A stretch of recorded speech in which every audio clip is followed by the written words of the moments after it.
Okay, we've got this preliminary sled that I put on here probably a year ago, and I was just cutting like 3/8 inch brass rod and cutting it real straight didn't matter because I was facing them off in the lathe anyway. But when it comes to something a little lengthier or wider, this is not going to cut straight because of phenomenon known as blade drift, and we can demonstrate that. Let me move this for a minute and find a piece of material here.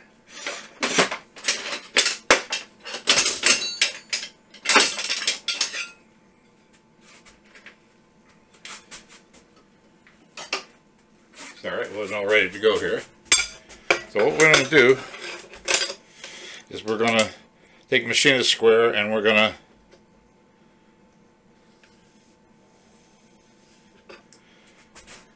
mark a 90-degree angle line there. And then we're going to proceed to cut it.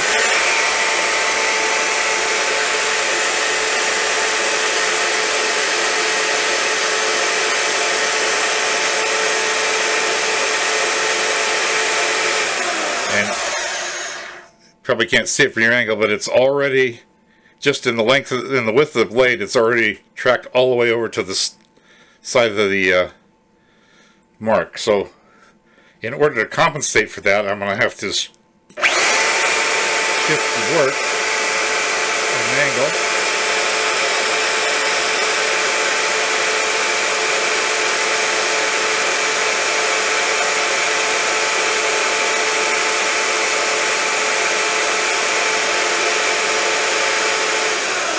Now we get that tracking down that line precisely,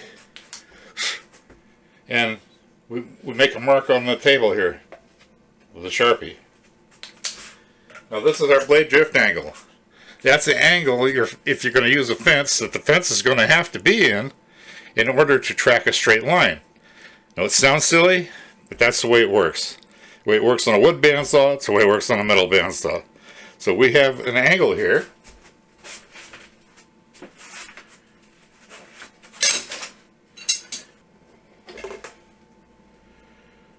Damn, that 3.8 this time. Okay, so we know that with this blade and this thickness and piece of work, we can hold that angle. We should be able to go straight through here without it drifting.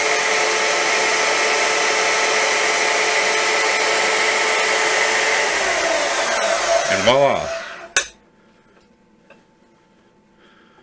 There's the line we followed. Oop. Focus you. See, there's the line. So that's all you have to do to get a straight cut. Just simply set the drift angle. So if we're going to put a fence on here, this straight fence isn't going to cut it. No good. We're going to have to move this fence by 3.8 degrees. And this fence is not set up to do that. So when I originally built this, I was just in a big hurry, because there's nothing better than a sled when you're having to cut multiple things, especially when you got a hole down. So I'm in the process of jigging up a new sled.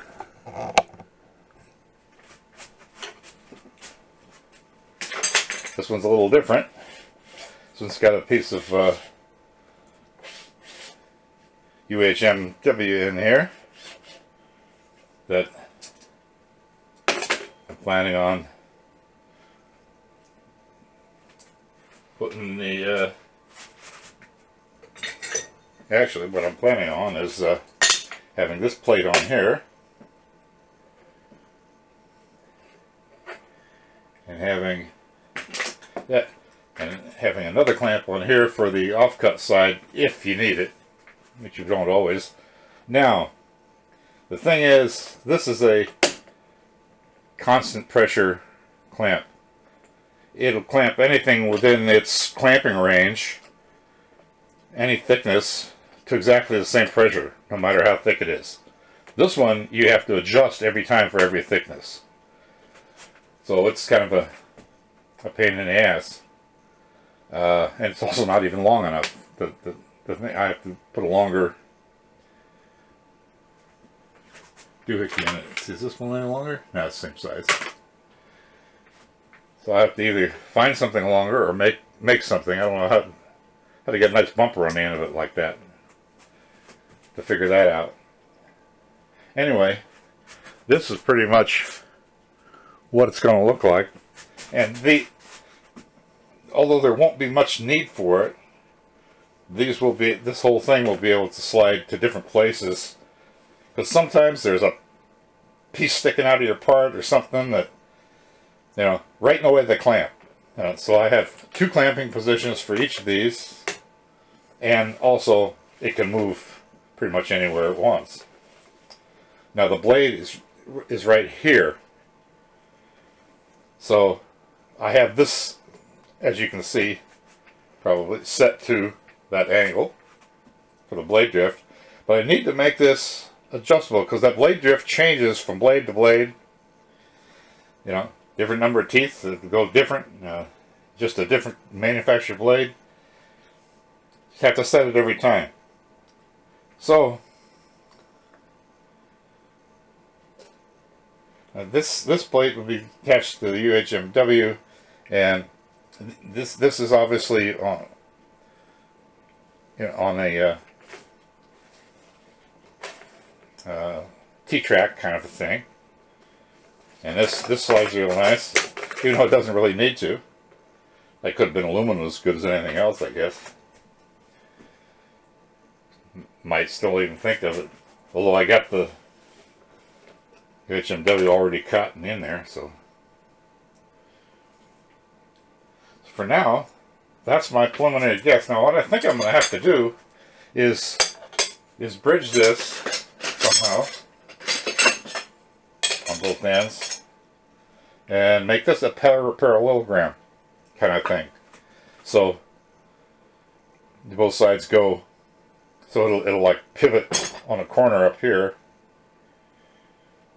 And then these will be free to move, but keep this same geometry with a parallelogram.